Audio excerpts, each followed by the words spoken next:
ஜெபிப்போம். எங்கள் அன்பின் பரம தகப்பனே, துதிக்கிறோம், சோத்திரிக்கிறோம். உலகம் உண்டாவதற்கு முன்னதாகவே நீர் எங்கள் மேல் வைத்த அன்புக்கு நன்றி. இந்த அன்பினால் முதுகுமாரன இயேசு எங்களுக்கு அந்த பூமியில் இரட்சகராக தந்தலினபடினால் நன்றி. இயேசு எங்களுக்காக உன்னதத்தை விட்டு இந்த உலகத்துக்கு வந்து எங்கள் பாவ சாவடி ஏற்றுக்கொண்டு எங்களுக்கு அறத்தையும் சிந்தி ஜீவனை கொடுத்து இவ்வளவு ரசிப்பில் அவசரமாக கொடுத்தவரே துதிக்கிறோம், சோத்திரிக்கிறோம். ஆண்டவரே, எங்களை கிருபினால் ரசித்து மீட்டெடுத்த நாளிலிருந்து நாள்தோறும் மாறாமனுடைய கிருபையை தருகிறவரே, இன்றைக்கு நாங்கள் நிர்மூலமாகாமல் இருக்குது முது கிருபை, அதற்காக சோத்திரிக்கிறோம். எங்களை திக்கற்றலாக விடாமல் தந்த துணையாளரான பரிசுத்த ஆவியானவராகிய தேற்றல்வாளனுக்கு நன்றி.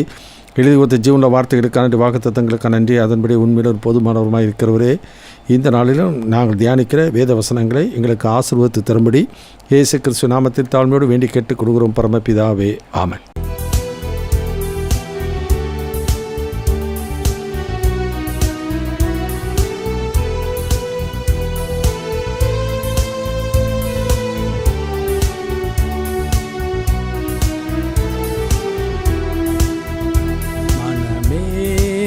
மகிழ்ந்திடு, தினமே ஆர்ப்பரி, பரனை நம்பிடு, அனுதினமும் பாடிடு.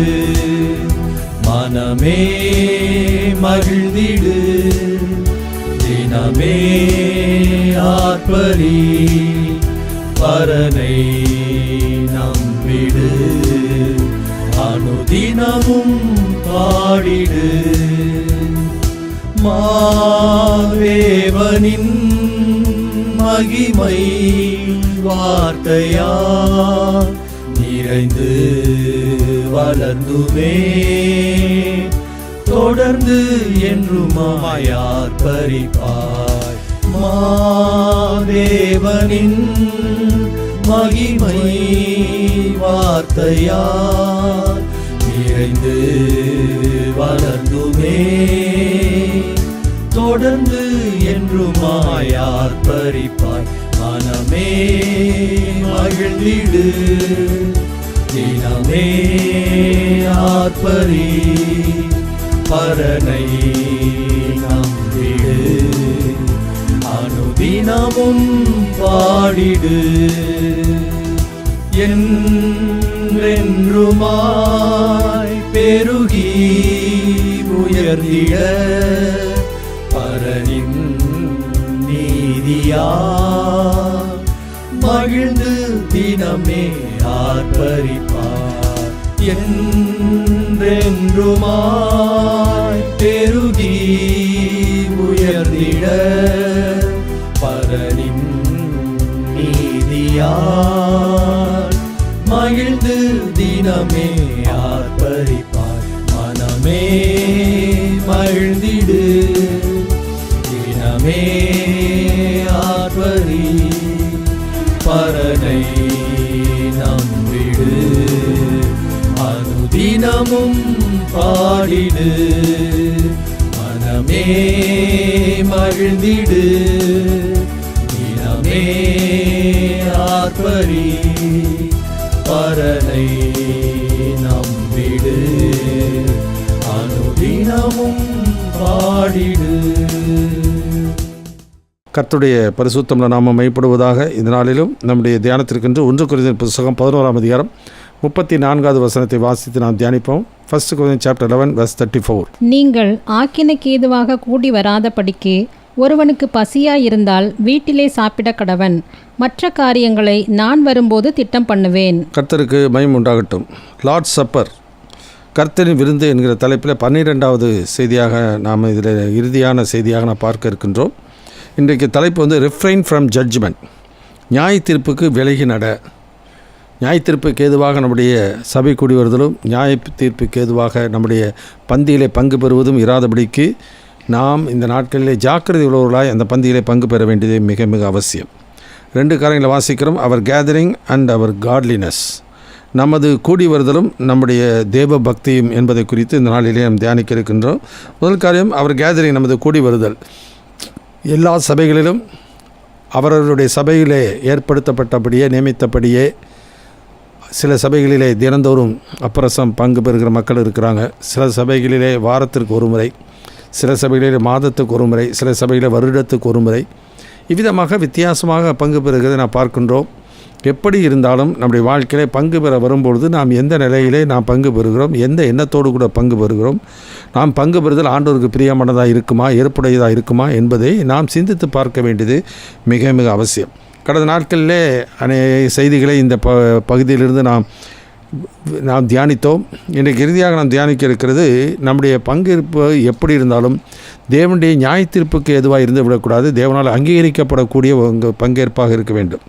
நமக்கு தெரிந்திருக்கிறபடி ஆண்டவராகிய இயேசு கிறிஸ்து மேல் வீட்டரிலே பங்கு பெறும் பொழுது அந்த சீசருடைய நிலைமை எப்படி இருந்தது, அங்கே காட்டிக் கொடுத்த யூதாஸ் நிலைமை இருந்தது. எல்லாரும் அந்த பந்தியில் தான் பங்கு பெற்றாங்க. ஆனாலும் எல்லாரும் ஆண்டவருக்கு ஏற்படைய நிலையில் அன்றைக்கு பங்கு பெறலை. எனவே இன்றைக்கு நம்முடைய வாழ்க்கையில் எந்த சபையில் இருந்தாலும், எந்த உலகத்தில் எங்கு இருந்தாலும், இயேசுவின் இரத்தத்தினாலே மீட்டெடுக்கப்பட்ட எந்த ஒரு விசுவாசியாக இருந்தாலும் பந்தி என்று சொல்லி, ஆண்டவருடைய கர்த்தருடைய பந்தி என்று சொல்லி அதில் பங்கு பெறும் பொழுது எந்த நிலைமையிலே அவர்கள் அதில் பங்கு பெறுகிறார் என்பதை அவரவர்கள் சீர்தூக்கி பார்த்து கொள்ளுதல் மிக அவசியம் இந்த கடைசி நாட்களிலே விசேஷமாக. எனவே 2 காரணங்கள் வாசிக்கும். Lord's body and love one another. Lord's பாடின்னு சொல்ல ஆண்டவருடைய சரீரம். 1 கொரிந்தியர் புத்தகம் 10ஆம் அதிகாரம் 15வது வசனத்தை வாசிக்கிறேன். 1 Corinthians chapter 10 verse 15 onwards. உங்களை புத்திமான்கள் என்று எண்ணி பேசுகிறேன். நான் சொல்லுகிறதை நீங்களே நிதானித்து பாருங்கள். நாம் ஆசீர்வதிக்கிற ஆசீர்வாதத்தின் பாத்திரம் கிறிஸ்துவினுடைய இரத்தத்தின் ஐக்கியமாயிருக்கிறதல்லவா?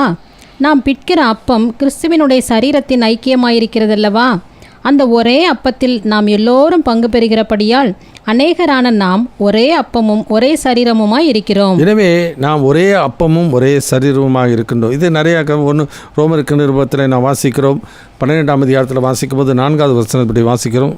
Roman chapter 12 verse 4. ஏனெனில் நமக்கு ஒரே சரீரத்திலே அநேக அவயவங்கள் இருந்தும் எல்லா அவயவங்களுக்கும் ஒரே தொழில் இராதது போல அநேகராகிய நாமும் கிறிஸ்துவுக்குள் ஒரே சரீரமாய் இருக்க ஒருவருக்கொருவர் அவயவங்களாய் இருக்கிறோம். எனவே உலகத்தில் எங்கிருந்தாலும் ஆண்டவருடைய சபை என்பது வேற, அந்தந்த சபை ஸ்தாபனம் என்பது வேற. இயேசு சொல்லியிருக்கிறார் மத்தேயு 16ஆம் அதிகாரத்தில், என்னுடைய சபையை நான் கட்டுவேன், பாதாளத்தின் வாசல்கள் அதை மேற்கொள்ள முடியாது. அந்த சபையில் யார் இருப்பார்கள்? அப்போஸ்தலர் 2:47 வாசிக்கும்போது, ரட்சிக்கப்படவில்லை கர்த்தர் அனிதினமும் சபையிலே சேர்த்து கொண்டு வந்தார். ஏன்னா ஒருவன் பிதாவின் அருளை பெறாவிட்டால் ஒருவனிடத்திற்கு வரமாட்டான், பிதா ஒருவனை இழுத்து கொள்ளாவிட்டால் ஒருவனிடத்துக்கு வரமாட்டான். எனவே தேவன் யாரை தெரிந்து கொள்கிறாரோ அவர்களை தான் ஆண்டவர் அவருடைய சபையிலே சேர்த்து கொண்டு வருகிறார். ஒரு சபை ஸ்தாபனங்களில் செய்கிற சடங்கு சம்பிரதாயத்தினாலேயோ அவருடைய பக்தி முயற்சியின் அடிப்படையிலேயோ தேவன் ஒருவரை தெரிந்து கொள்கிறதில்லை, அவருடைய சபையில் சேர்க்கிறதும் இல்லை. இந்த காரியங்களை நாம் புரிந்து கொள்ளுதல் மிக மிக அவசியம். எல்லா மனுஷனும் ரட்சிக்கப்படவும் சத்தியத்தை அறிகிற அறிவடையும் அவர் சித்தமுள்ளவராக இருக்கிறார். எனவே அந்த சித்தத்தின்படி தான் நம்முடைய வாழ்க்கையிலே நாம் பங்கு பெற வேண்டியது அவசியம். அந்த சித்தத்தை அறிந்து அதை செய்ய வேண்டியது அவசியம். நம்முடைய வாழ்க்கையிலே நமக்கு வரங்கள் இருந்தாலும், தீர்க்க தரிசனம் உரைத்தோம், அற்புத அடையாளம் செய்தோம், பிசாசுகளை துரத்தினோம் என்று சொன்னாலும் பிதாவின் சித்தம் செய்கிறவன் தான் கடைசி நாட்களிலே அவர் பிதாவுடைய சமூகத்திலே அவன் பிரவேசிப்பதற்கு அவன் தகுதி உள்ளவனாக இருக்கின்றான். அதனால் கர்த்தருக்கு எது பிரியமோ அதை நாம் சீர்தூக்கி பார்த்து கொடுத்து அவசியம். கர்த்தருக்கு பிரியமானது என்னதென்று சோதித்து அறியுங்கள் என்று சொல்லி நாம் வேதத்தில் வாசிக்கலாம். ஜெபமாக இருந்தாலும் சரி, ஊழியமாக இருந்தாலும் சரி, துதித்தலாக இருந்தாலும் சரி, அல்லது இந்த வேதத்தை வாசித்து அதனுடைய அர்த்தத்தை புரிந்து கொள்வதாக இருந்தாலும் சரி, எப்படி இருந்தாலும் எது தேவனுக்கு பிரியம், எது தேவனுடைய சித்தம் என்பதை நம்முடைய வாழ்க்கையில் அறிந்து புரிந்து கொள்ளுதல் மிக மிக அவசியம். எனவே லார்ட்ஸ் பாடி, சரீரமாகிய சபை என்பது அநேக அவயவங்கள் இப்படி இருக்கிறது போல இது உலகத்திலே இருக்கிற எல்லா மக்களும், எல்லா விசுவாசிகளும் அந்த சரீரமாகிய சபையில் அங்கமாக இருக்கிறார்கள். அதுக்கு இயேசு தாமே அதுக்கு தலையாக இருக்கின்றார். இந்த சபைக்கு தான் அவர் என்ன பண்ணுகிறார்? ஊழியர்களை ஏற்படுத்தினார். அது மாத்திரமல்ல, அந்த சபைகளுக்கான போதனைகளையும் அவருடைய அப்போஸ்தலர்கள் மூலமாக நமக்கு எழுதி வேதத்தில் எழுதி கொடுத்திருக்கிறதை நாம் பார்க்கின்றோம். எனவே இந்த புதிய ஏற்பாட்டினுடைய ஊழியம் என்பது மகிமை நிறைந்த ஒரு ஊழியம். எனவே ஒளிந்து போகிற மகிமை உள்ளது பழைய ஏற்பாடு, ஆனால் புதிய ஏற்பாட்டில் உள்ள மகிமை அது நிலைத்திருக்கக்கூடிய ஒரு மகிமை. அந்த நித்திய மகிமைக்கு தான் கர்த்தர் நிலைத்திருக்கிறார். எனவே அதற்கு நாம் தகுதியுள்ளவர்களாய் பாத்திரவான்களாய் காணப்பட வேண்டியது மிக மிக அவசியம். இதற்கு நம்மை ஆயத்தப்படுத்துகிற தேவனே ஆவியின் அச்சாரத்தை நமக்கு தந்தவரும் அவரே என்று 2 கொரிந்தியர் 5ஆம் அதிகாரத்தில் நாம் வாசிக்கின்றோம். எனவே அந்த சபையிலே, கொரிந்து சபையிலே பார்க்கும் பொழுது அந்த வித்தியாசம் இருந்தது, மாறுபாடு இருந்தது. 2 காரணம் வாசிக்க, டிஃப்ரென்சஸ் அண்ட் டிசன்மெண்ட். அதாவது அநேக வேறுபாடுகள் அவர்களுக்குள்ளே இருந்தது. அது மாத்திரமல்ல, அவர்கள் பகுத்தறியாமல் அதில் பங்கு பெறுவது நிமித்தமாக உண்டான பாதிப்புகளை நாம் பார்க்கின்றோம். இதே தான் ஆண்டவராகிய இயேசு கிறிஸ்து பந்தியில் இருந்த பொழுதும் அதே விதமானதான் மாறுபாடு இருந்தது. இன்றைக்கு அதே விதமாக கொள்கைகளில் மாறுபாடு இருக்கிறது.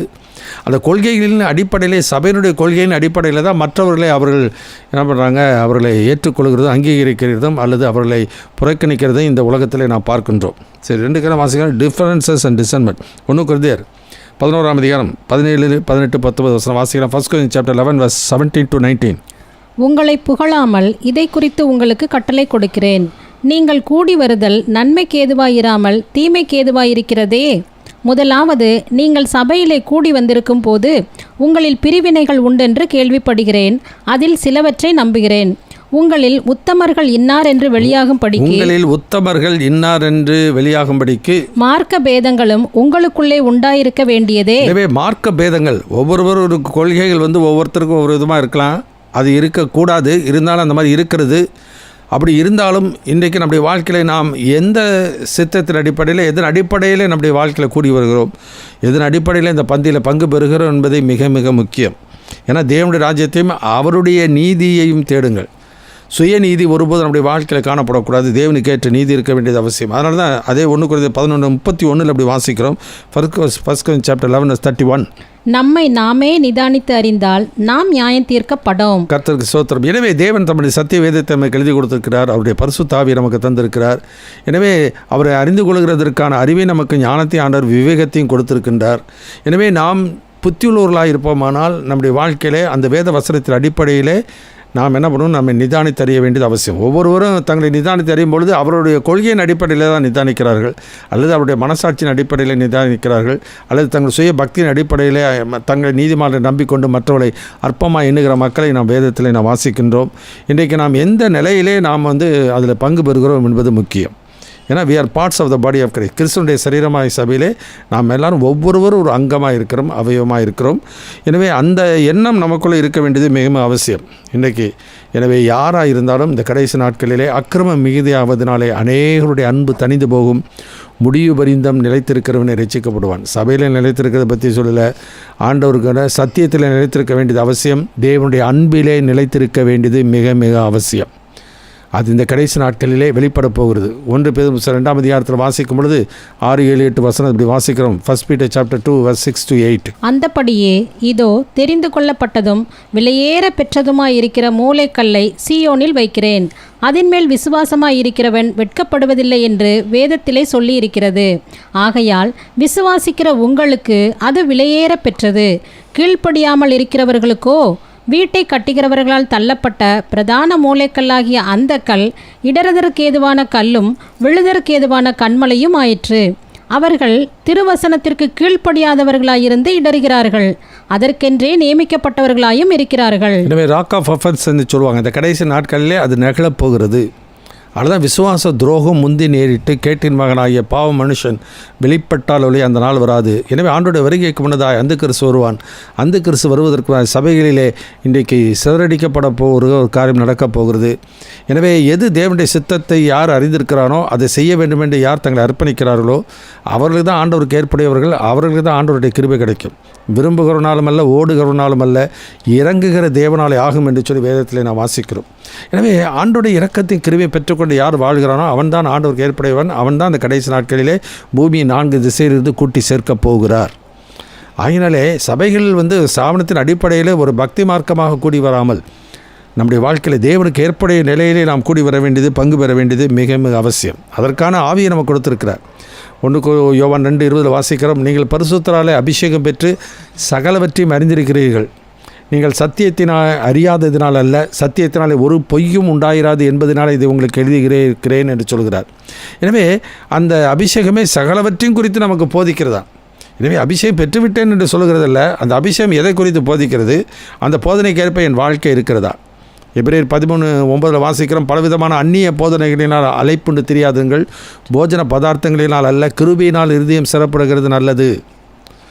1 Corinthians 15:2 வாசிக்கிறோம். நான் உங்களுக்கு பிரசங்கித்த பிரகாரமாய் நீங்கள் அதை கை கொள்வீர்களானால் அதனால் ரட்சிக்கப்படுவீர்கள், மற்றபடி உங்கள் விசுவாசம் விருதா. எனவே விசுவாச அறிக்கை என்று சொல்லி ஒவ்வொரு சபைகளும் வைத்திருக்கிறார்கள், அதுக்கு ஒவ்வொரு சட்டத்திட்டங்களை வைத்திருக்கிறார்கள், அதை போதிக்கிறார்கள். அதை விசுவாசித்து நாம் போகிறவர்களாக இருக்கிறோமா அல்லது ஆண்டுடைய சத்தியத்தை விசுவாசித்து நம்முடைய வாழ்க்கையை கட்டுகிறோமா என்பதை நாம் சீர்தூக்கி பார்த்து கொள்ளுதல் மிக மிக அவசியம். அதற்குரிய ஆவியை கொடுத்துருக்கார், சத்தியத்தை கொடுத்துருக்கிறார். சத்தியத்தின் அடிப்படையில் தான் ஆண்டவர் நியாயந்திருக்க போகிறார். அந்த வசனத்தின் அடிப்படையில் தான் நம்மை நாமே நிதானித்து அறிய வேண்டியது மிக மிக அவசியம். ஏன்னா வேத வசனம் எபிரேயர் 4:12 வாசிக்கும் போது இப்படி வாசிக்கிறோம். Hebrews chapter 4:12. தேவனுடைய வார்த்தையானது ஜீவனும் வல்லமையும் உள்ளதாயும் இருபுறமும் கருக்குள்ள எந்த பட்டயத்திலும் கருக்கானதாயும் ஆத்துமாவையும் ஆவியையும் கணுக்களையும் ஊனையும் பிரிக்கத்தக்கதாக உருவ குத்துகிறதாயும் இருதயத்தின் நினைவுகளையும் யோசனைகளையும் வகையறுக்கிறதாயும் இருக்கிறது. அவருடைய பார்வைக்கு மறைவான சிருஷ்டி ஒன்றுமில்லை, சகலமும் அவருடைய கண்களுக்கு முன்பாக நிர்வாணமாயும் வெளியரங்கமாயும் இருக்கிறது. அவருக்கே நாம் கணக்கு ஒப்புவிக்க வேண்டும். எனவே இந்த நாட்களிலே நாம் எதன் அடிப்படையில் நம்ம நிதானிக்கிறோம்? ஒரு ஸ்தாபனத்தின் கொள்கையின் அடிப்படையிலேயா அல்லது சத்தியத்தின் அடிப்படையிலேயா? அதை நம்முடைய என்னை தள்ளி என் வார்த்தைகளை ஏற்றுக்கொள்ளாதவனை நியாயந்திருக்கிறது ஒன்று இருக்கிறது. நான் சொன்ன வசனமே அவனை கடைசி நாளில் நியாயந்திருக்கு. இயேசுவே சொல்கிறார், நான் ஒரு தீர்ப்பு செய்தால் என் தீர்ப்பு சத்தியத்தின்படி இருக்கும் என்று சொல்கிறார். ஒவ்வொரு ஸ்தாபனமும் நாங்கள் சொல்கிறது தான் சத்தியம் சத்தியம் சொல்லிட்டு போயிட்டு இருந்தாக்கா எதுதான் சத்தியம் என்பதை நாம் தான் உணர்ந்து அறிந்து கொள்ளுதல் மிக மிக அவசியம். அப்போஸ்தலர் 17:11 வாசிக்கிறோம். அந்த பட்டணத்தார் மனோ வாஞ்சியாய் வசனத்தை ஏற்றுக்கொண்டு காரியங்கள் இப்படி இருக்கிறதா என்று தினந்தோறும் வேத வாக்கியங்களை ஆராய்ந்து பார்த்தபடினாலே தெசலோனிக்கேயர்களை பார்க்கலும் அதிக நற்குணசாலிகளாக இருந்தார்கள். எனவே இன்றைக்கு நம்முடைய வாழ்க்கையில் அந்த டிசைன்மெண்ட் இஸ் வெரி வெரி இம்பார்ட்டன்ட். புரிந்து கொள்ளுதல், அறிந்து நிதானித்து நம்முடைய வாழ்க்கையிலே ஆண்டோட பந்தியில் பங்கு பெற வேண்டியது அவசியம். எனவே டிஃபரன்சஸ் அண்ட் டிசைன்மெண்ட். எனவே வேறுபாடுகள் இன்றைக்கு உலகத்தில் இருந்தாலும் என்னுடைய அந்த பந்தியில் பங்கு பெறுவதற்கு முன்னதாக எதன் அடிப்படையிலே நான் இந்த பந்தியில் பங்கு பெறுகிறேன் என்பதை நாமே நிதானித்து அறிதல் மிக மிக அவசியம். ஸோ முதல் காரியம், lords body. We are parts of the body of Christ. கிறிஸ்துவின் சரீரமாக சேவையில் நாம் ஒவ்வொருவரும் அங்கமாக இருக்கிறோம். ரெண்டாவது, லவ் ஒன் அனதர். ஒருவரில் ஒருவர் அன்பு கூறுகிறவர்களாய் இருக்க வேண்டியது மிக மிக அவசியம். ஏன்னா இது ஒரு புதிய உடன்படிக்கை. இந்த புதிய உடன்படிக்கைக்கு ஆண்டவர் ஒரு புதிய கட்டளையை நமக்கு கொடுத்திருக்கிறார். யோவான் 13:34-35. John chapter 13:34 and 35. நீங்கள் ஒருவரில் ஒருவர் அன்பாயிருங்கள். நான் உங்களில் அன்பாயிருந்தது போல நீங்களும் ஒருவரில் ஒருவர் அன்பாயிருங்கள் என்கிற புதிதான கட்டளையை உங்களுக்கு கொடுக்கிறேன். நீங்கள் ஒருவரில் ஒருவர் அன்புள்ளவர்களாய் இருந்தால் அதனால் நீங்கள் என்னுடைய சீஷர்கள் என்று எல்லாரும் அறிந்து கொள்வார்கள் என்றார். எனவே யார் ஆண்டவருடைய சீஷர் என்பதை இந்த கடைசி நாட்களிலே வெளிப்பட்டுவிடும். மல்கியாவில் வாசிக்கிறோம், கர்த்தருக்கு ஊழியம் செய்கிறவனுக்கும் ஊழியம் செய்யாதவனுக்குள்ள வித்தியாசத்தை நீங்கள் திரும்பவும் காண்பீர்கள் என்று சொல்லி வேதத்தில் நான் வாசிக்கிறோம். எனவே இஸ்ரவேலர்கள் எல்லாருமே இஸ்ரவேலர்கள் அல்ல. புறம்பாக யூதனானவன் யூதன் அல்ல, உள்ளத்தில் யூதனானவனே யூதன். எனவே இந்த கடைசி நாட்களிலே அந்த இடர்களுக்கான கல்லையும் தவறுதலுக்கான கண்மணி சீயோனில் வைக்கிறார். எந்த சபை சாவனமாக இருந்தாலும் இந்த கடைசி நாட்களிலே ஆண்டவர் அந்த இடர்களுக்கான கல்லை வைக்கும் பொழுது என்னில் இடரல் அடையாதிருக்கிறவன் பாக்கியவான் என்று இயேசு சொல்கிறார். எனவே வசனத்தில் சத்தியத்தில் நாம் இடரை விடக்கூடாது. நாம் அவருடைய சித்தத்துபடி நாம் நடக்க வேண்டியது மிக மிக அவசியம். எனவே தேவன் கொடுத்த புதிய கட்டளை என்னவென்றால், அவர் நான் அன்பு கூர்ந்தது போல ஒருவரில் ஒரு அன்பு கூறுங்கள் என்கிற புதிதான கட்டளை கற்பனையை நான் உங்களுக்கு கொடுக்கிறேன் என்று சொல்வதை பார்க்கிறோம். 1 Corinthians 11:20 இப்படி வாசிக்கிறோம். 1 Corinthians chapter 11:20. நீங்கள் ஓரிடத்தில் கூடி வரும்போது அவனவன் தன் சொந்த போஜனத்தை முந்தி சாப்பிடுகிறான். ஒருவன் பசியாயிருக்கிறான், ஒருவன் வெறியாயிருக்கிறான். இப்படி செய்கிறது கர்த்தருடைய ராப்போஜனம் பண்ணுதல் அல்லவே. எனவே நாம் கற்றுக்கொள்ள வேண்டிய காரியம் என்னென்ன? 2 காரியங்கள். அவர் ஆப்பிடைட் அண்ட் அவர் அப்ரோச். நம்முடைய வாழ்க்கையில் நமக்கு இருக்கிற பசி, சபையில் கூடி வரும்போது அந்த நாட்களிலே எவ்வளோ இயேசு கிறிஸ்துவ அந்த நாட்களும் சரி, சபை கூடுதல் இன்றைக்கு இருக்கிறது போல் என்னமா சினிமாவில் ஃபஸ்ட் ஷோ முடிஞ்சு செகண்ட் ஷோ அப்படின்ற மாதிரி ஒரு ஷோ முடிஞ்சோன்னா எல்லாம் போய் அடுத்த ஷோ வருவாங்க. இப்படி தான் இன்றைக்கி போயிட்டுருக்காங்க. நம்ம சினிமாவில் கொட்டாயில் வந்துட்டு போகிற மாதிரி. அந்த நாட்களிலே அப்படி இல்லை. உண்மையான ஒரு ஐக்கியம் அப்படி இருக்கக்கூடாது. நம்முடைய வாழ்க்கையிலே அந்த குடும்பம் என்கிற நிலைமையிலே நாம் கூடி வர வேண்டியது அவசியம். 1 Timothy 3:15-16 இப்படி வாசிக்கிறோம். 1 Timothy chapter 3:15 and 16. தாமதிப்பேன் ஆகில் தேவனுடைய வீட்டிலே நடக்க வேண்டிய வகையை நீ அறியும்படி இவைகளை உனக்கு எழுதுகிறேன். அந்த வீடு ஜீவனுள்ள தேவனுடைய சபையாய் சத்தியத்துக்கு தூணும் ஆதாரமுமாய் இருக்கிறது. வாசிக்கும் போது அது ஜீவனுள்ள தேவனுடைய சபையாய் சத்தியத்திற்கு தூணும் ஆதாரமாக இருக்கிறதா. எனவே நாம் இந்த சபை கூடி வரும்பொழுது நம்முடைய வாழ்க்கையில் என்ன பண்ணணும்? நாம் அந்த தேவனுடைய அன்பிலே நாம் கூடி வர வேண்டியது அவசியம். அதனால அன்பின் விருந்து என்று சொல்கிறார்கள். இது தேவன் நம்மோடு பண்ணின உடன்படிக்கை. சில சபையிலே அன்பின் விருந்து என்று சொல்வதை பார்க்கிறோம். எனவே வீட்டிலே சாப்பிடுகிறதுக்கும் சபையில் நம்ம பங்கு பெறுகிறதுக்கும் வித்தியாசம் உண்டு. நம்ம வீடுகளில் கூட என்ன பண்ணுறோம்? யார் முக்கியமானவர்களோ அவர்களுக்கு நாம் முதல்ல இடம் கொடுக்குறோம். இன்னும் சரி பண்ணால் யாருக்கு அவசியமோ அவர்களுக்கு நாம் இடம் கொடுக்குறோம். சிறு பிள்ளைகளுக்கு முதல்ல கொடுத்துருவாங்க, அப்புறம் பெரியவர்களுக்கு சாப்பிடுவாங்க. இதெல்லாம் நம்முடைய குடும்பங்களிலே பார்க்கிறோம். அப்படி என்றால் இன்றைக்கு நம்முடைய வாழ்க்கையில் நாம் எந்த விதத்தில் நான் சபைக்குடி வந்து அந்த பந்தியிலே நாம் பங்கு பெறுகிறோம். ரெண்டுக்கு அவர் ஆப்பிடைட் அண்ட் அவர் அப்ரோச். எனவே இயேசு கிறிஸ்து வாழ்ந்த நாட்களிலே லூக்கா எழுதின சுவிசேஷம் 22ஆம் அதிகாரம் 24-27 வசனம் வரைக்கும் வாசிக்கலாம். Look chapter 22 verse 24 to 27. அன்றியும் தங்களில் எவன் பெரியவனாய் இருப்பான் என்று அவர்களுக்குள்ளே வாக்குவாதம் உண்டாயிற்று. அவர் அவர்களை நோக்கி, புறஜாதியாரின் ராஜாக்கள் அவர்களை ஆளுகிறார்கள், அவர்கள் மேல் அதிகாரம் செலுத்துகிறவர்களும் உபகாரிகள் எண்ணப்படுகிறார்கள். உங்களுக்குள்ளே அப்படி இருக்கக்கூடாது. உங்களில் பெரியவன் சிறியவனைப் போலவும் தலைவன் பணிவிடைக்காரனைப் போலவும் இருக்க கடவன். பந்தி இருக்கிறவனோ பணிவிடை செய்கிறவனோ எவன் பெரியவன்? பந்தி இருக்கிறவன் அல்லவா? அப்படி இருந்தும் நான் உங்கள் நடுவிலே பணிவிடைக்காரனை போல் இருக்கிறேன். கர்த்தருக்கு ஸ்தோத்திரம். ஆண்டவர் சொல்கிறார், நான் ஊழியம் கொள்ளும்படி வராமல் ஊழியம் செய்யும்படி வந்தேன் என்று சொல்கிறார். எனவே இன்றைக்கு நம்முடைய வாழ்க்கையிலே மற்றவர்களை எப்போதுமே நாம் கனம் பண்ண வேண்டியது அவசியம், மற்றவர்களுக்கு முக்கியத்துவம் கொடுக்க வேண்டியது அவசியம். அதுதான் தேவனுக்கு ஏற்படைய நீதி. ஆண்டவரும் போதனுமாகிய நானே உங்கள் கால்களை கழுவினது உண்டானால் என்று அவர் தம்மை தாமே தாழ்த்தினார். சிலுவையின் மரணபரிந்தம் கீழ்ப்படிந்தவராகி தம்மை தாழ்த்தினார் என்று சொல்லி நான் பார்க்கிறோம். அப்படி என்றால் நாம் ஒவ்வொரு விசுவாசியும் எவ்வளவு ஆண்டுகள் இருந்தாலும் ஒருவன் உண்மையிலே இயேசுவை அறிந்து கொள்வானேயானால், எவ்வளவுக்கு ஆண்டவர் அறிந்து கொள்கிறானோ அவ்வளவுக்களவு தன்னை வெறுமையாக்குவான், அவ்வளவுக்கு தன்னை தாழ்த்துவான். The more we come to know our Lord, the more we will humble ourselves. ஏன்னா ஆண்டவரை அறிந்து கொண்டும் போது அவருடைய அன்பு, அவருடைய இரக்கம், அவருடைய நீதி, அவருடைய பாவ மன்னிப்பு, அவர் கொடுத்த ரட்சிப்பு, இவ்வளவு தான் ரட்சிப்பு, இதனுடைய மதிப்பை அவன் உணர்ந்திருப்பானே ஆனால் அவன் தன்னை உயர்த்தவும் மாட்டான், தன்னை மேட்டிமையாக எண்ணவும் மாட்டான். ஆனால் மனிதனுடைய சடங்குகள், சம்பிரதாயங்கள், கொள்கையின் அடிப்படையில் போகிறவர்கள் தான் லூக்கா 18:9 வாசிக்கும் பொழுது ஜெபாலயத்துக்கு போகிற 2 பேரை குறித்து வாசிக்கும் பொழுது, ஒருவன் தன்னை நீதிமான் என்று நம்பிக்கொண்டு மற்றவருடைய அற்பமாக எண்ணுகிறான். இன்றைக்கு அப்படி தான் இன்றைக்கு நம்முடைய வாழ்க்கையில் அநேக நிலையிலே இருக்கிறதை நாம் பார்க்கின்றோம். அப்படி ஒருபோது நம்முடைய வாழ்க்கையிலே நம்மை நாமே உயர்த்தக்கூடாது. தன்னை தாழ்த்துகிறவனும் உயர்த்தப்படுவான், தன்னை உயர்த்துகிறவனும் தாழ்த்தப்படுவான் என்று சொல்லி வேதத்தில் நாம் வாசிக்கின்றோம். எனவே நம்முடைய வாழ்க்கையிலே பசி என்பது, இந்த வாசி அவர் ஆப்பிடைட், பசி என்பது நம்முடைய வாழ்க்கையிலே பந்தி போடுறாங்களா, போஜனமா? ஏன்னா இயேசு கிறிஸ்து அப்படி நடக்கும்போது தான் அதை வாசிக்கிறோம். அந்த லூக்கா எழுதின சுவிசேஷத்தில் 22ஆம் அதிகாரத்தில் அவர் போஜன பந்தியை விட்டு எழும்பும்போது 21 வாசி 22 வாசிக்கலாம். தீர்மானிக்கப்பட்டபடியே மனுஷகுமாரன் போகிறார், ஆனாலும் அவரை காட்டிக் கொடுக்கிற மனுஷனுக்கு ஐயோ என்றார். அப்பொழுது அவர்கள் நம்மில் யார் அப்படி செய்வான் என்று தங்களுக்குள்ளே விசாரிக்க தொடங்கினார்கள். அன்றியும் தங்களில் எவன் பெரியவனாய் இருப்பான் என்று அவர்களுக்குள்ளே வாக்குவாதம் உண்டாயிற்று.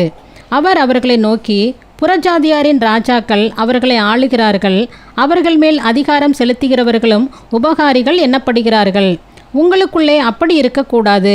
உங்களில் பெரியவன் சிறியவனைப் போலவும் தலைவன் பணிவிடைக்காரனைப் போலவும் இருக்க கடவன். அப்போ நான் ரொம்ப வளர்ந்தவன் என்று சொன்னால் அவர் என்ன பண்ணணும்? பணிவிடைக்காரனை போல தன்னை தாழ்த்த வேண்டியது அவசியம்.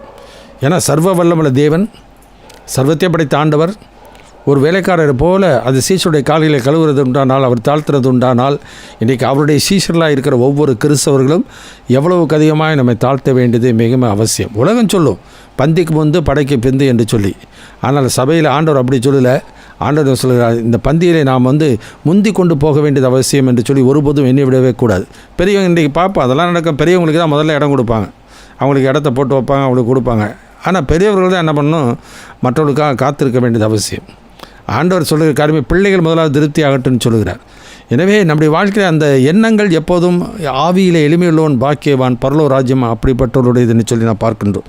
எனவே ஹவு வி அப்ரோச், நாம் எப்படி அந்த அணுகுகிறோம், மற்றவர்களோடு கூட பழகும் பொழுதும் சரி, அப்படியே மற்றவர்கள் பழகும்போது மாத்திரமல்ல, பந்தியில் பங்கு பெறும்போதும் சரி, எந்த எண்ணத்தோடு கூட நான் பங்கு பெறுகிறேன்? நான் நீதிமான் என்று எண்ணுகிறோமா, அல்லது மற்றவர்களை நான் வளர்ந்தவன், நான் உயர்ந்தவன் என்று சொல்கிறோமா? எனவே எவ்வளவுக்களவு அறிந்திருக்கிறோமோ அவ்வளவுக்களவு நம்மை வெறுமையாக்கி போகிறவன் தான் உண்மையான கிறிஸ்தவனாக இருப்பான். எனவே லவ் ஒன் அனதர், ஒருவர் அன்பு கூறுவோம். நிறையா பார்க்க 1 யோவான் நிருபத்தில் நான் வாசிக்கிறோம். நாம் காணுகிற சகோதரத்தில் அன்பு கூறாதவன் காணாத தேவனிடத்தில் எப்படி அன்பு கூறுவான்? எனவே தான தர்மம் செஞ்சு விட்டுட்டாக்க அன்பு என்று ஒருபோதும் எண்ணிவிடக்கூடாது. அது நல்லது, அது செய்யணும். நற்கிரியை செய்ய பழகட்டும், நற்கிரியை செய்யும்படி புத்தி சொல்லு என்று சொல்லி நான் வேதத்தில் வாசிக்கிறோம். அதனால் வெறும் கிரியை மட்டும் செய்துவிட்டு நம்முடைய வாழ்க்கையில் உள்ளத்திலே மேட்டிமை சிந்த கொள்ளுவோமானால் ஒருபோதும் ஆண்டவருக்கு ஏற்புடைய நிலை இருக்காது. அதனால் முதல் காரியம் அவர் கேதரிங், நாம் எப்படி கூடி வருகிறோம். 2 காரியம் வாசித்தோம், Lord's body and love one another. ஆண்டவருடைய சரீரமாகிய சபையாக நாம் ஒவ்வொருவர் இருக்கின்றோம். இதில் வித்தியாசம் மாறுபாடு ஒருபோது இருக்கக்கூடாது. எனவே நாம் எந்த நிலையிலே பங்கு பெறும் என்பதை நிதானம் தெரியணும். எனவே பசி இருந்தாலும் நம்முடைய வாழ்க்கையை பொறுத்து கொள்ளுதல் மிக மிக அவசியம்.